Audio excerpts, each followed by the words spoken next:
What if the thoughts you think every day aren't even yours? What if the words inside your mind, the doubts, the fears, the limits, were installed there long before you ever questioned them? You were born limitless. You learned smallness. And once you see that, you can't unsee it. Most people believe they think, but in reality, they repeat. They recycle patterns, old memories, someone else's fears, their parents' warnings, society's rules. Thoughts are echoes, unless you consciously choose them. Your mind is like a radio. Most people never touch the frequency dial. They stay tuned to the same station their whole life. Survival, doubt, self-sabotage. Not because they want to, but because they don't know there are other stations at all. You think you are anxious. Maybe anxiety is just a signal, a system trying to update itself. You think you are lost? Maybe you are only between versions of yourself. What if the voice telling you, "Don't try," is not intuition, but programming? When you realize this, the world snaps into focus. Not everything you feel belongs to you. Not every thought deserves obedience. The moment you question the voice, you become separate from it. That separation is the beginning of freedom. Because real freedom isn't the absence of fear, it's the ability to move despite it. To look the unknown in the eye and still choose forward. Most people never reach this point. Not because they are weak, not because they lack potential, but because the comfort of the familiar feels safer than the uncertainty of possibility. The mind repeats the same patterns, believing survival equals safety, and safety equals happiness. But safety is not aliveness. Safety keeps you unchanged. Safety keeps you orbiting the same thoughts, the same emotions, the same outcomes. If you want a different life, you must become someone who can hold more energy than fear. And here is the shift no one is taught. You don't eliminate fear. You integrate it into power. When you stop running from discomfort and instead expand your capacity to feel, your system rewires. Neurons that fired in panic begin firing in presence. A pathway built on defense slowly transforms into awareness. And once that happens, you are no longer controlled by survival. You become the one steering reality, not reacting to it. This is the moment life opens. This is where manifestation starts to work, not from wanting, but from being. Because when you vibrate from truth instead of lack, you're no longer asking the universe to save you. You're meeting it as an equal, not begging, not hoping, creating. Reality begins responding to who you are, not what you fear. Because when life mirrors your inner state, you stop chasing outcomes and start attracting alignment.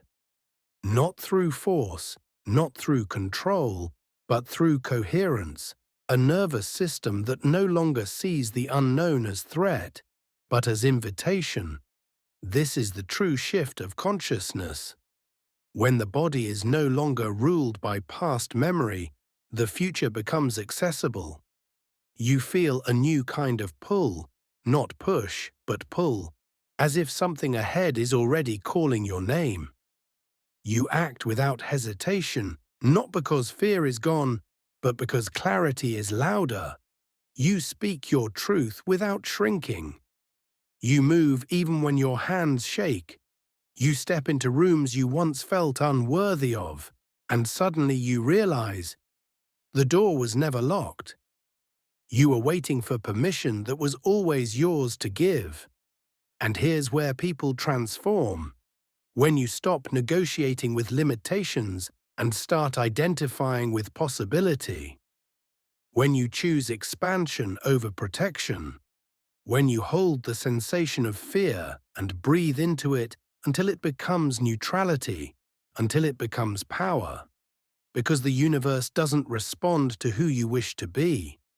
It responds to who you are in the moment you choose. Every timeline is already here.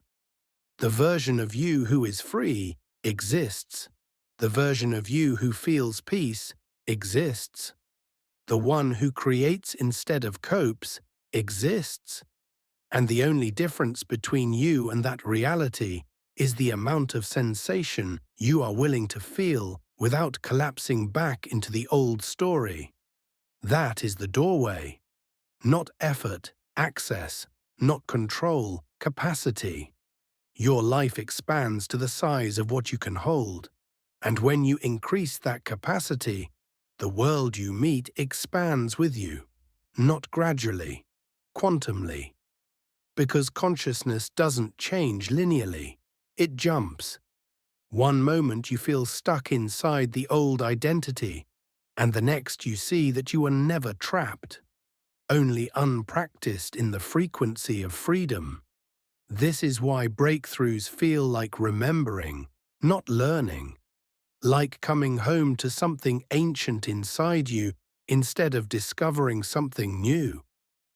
And when that remembrance clicks into place, even for a second, reality rearranges itself around the frequency you emit. You stop seeking proof and become the proof. You stop waiting for a sign and realize you were the sign all along. Because power is not gained, it's revealed when you stop contracting around the unknown and choose to expand through it. Every time you breathe into discomfort instead of shrinking away, you train your nervous system to hold more life, more possibility, more truth. And that is where real transformation begins. Not when your circumstances change, but when you can stay open inside them. Openness becomes courage, courage becomes coherence, coherence becomes creation. You no longer try to manifest from lack, but from overflow. You no longer ask, "Can I have this?" but instead embody, "I am the one who creates." This is the awakening, not loud, not dramatic. It happens quietly, inside a single breath where you choose expansion over fear. That breath is the doorway, and every time you walk through it, you step deeper into the reality that was always yours. Because when you stop shrinking to match your past, life rises to meet your expansion. You no longer wait for courage, you become it. Not by removing doubt, but by moving with doubt in your bloodstream and choosing creation anyway.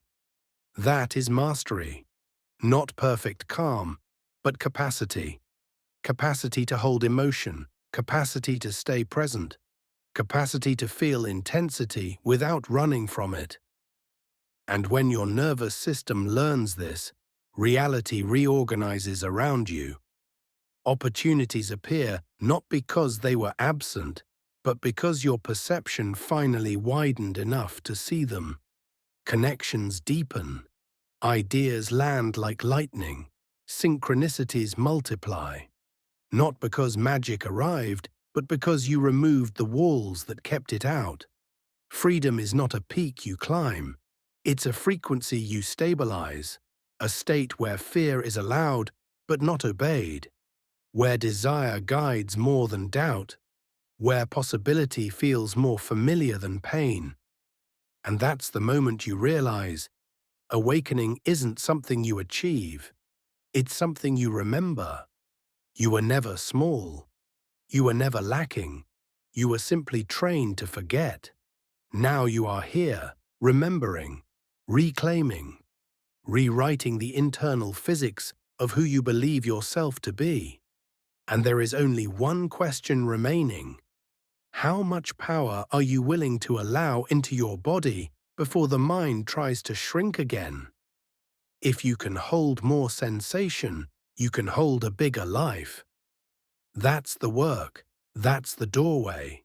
That's the evolution happening inside you, right now. If this spoke to something real in you, comment 555 below.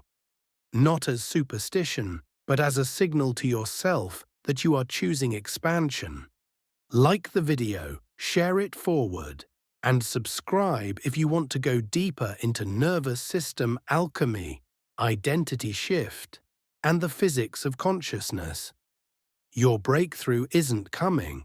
You're already in it.